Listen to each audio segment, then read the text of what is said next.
بہت سے لوگ بولتے ہیں کہ میری دعا قبول نہیں ہو رہی ہے، میں بہت ٹائم سے بہت چیزیں مانگ رہا ہوں لیکن مجھے نہیں مل رہی ہے. تو ان کا سیدھا سا جواب یہی ہے کہ آپ اللہ سے نا امید ہیں، آپ اللہ پہ یقین نہیں رکھتے. کیونکہ جو اللہ پہ یقین رکھتے ہیں اللہ تعالیٰ ان کی دعا ضرور قبول کرتا ہے.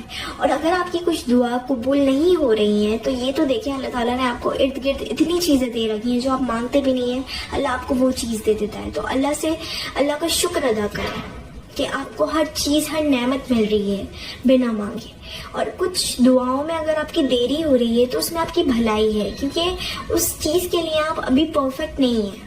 اللہ تعالیٰ پہلے آپ کو پرفیکٹ بنائے گا، پھر آپ کو وہ چیز نوازے گا، کیونکہ اللہ تعالیٰ ہر دعا قبول کرتا ہے. ایسی کوئی چیز نہیں ہے جو اللہ دینے پر قادر نہ ہو، اللہ ہر چیز پر قادر ہے، اللہ کے لیے کچھ بھی ناممکن نہیں ہے. بس آپ کا یقین پختہ ہونا چاہیے، اللہ سے ریلیشن اتنا بلڈ کر لو کہ آپ کو اللہ پہ یقین ہو.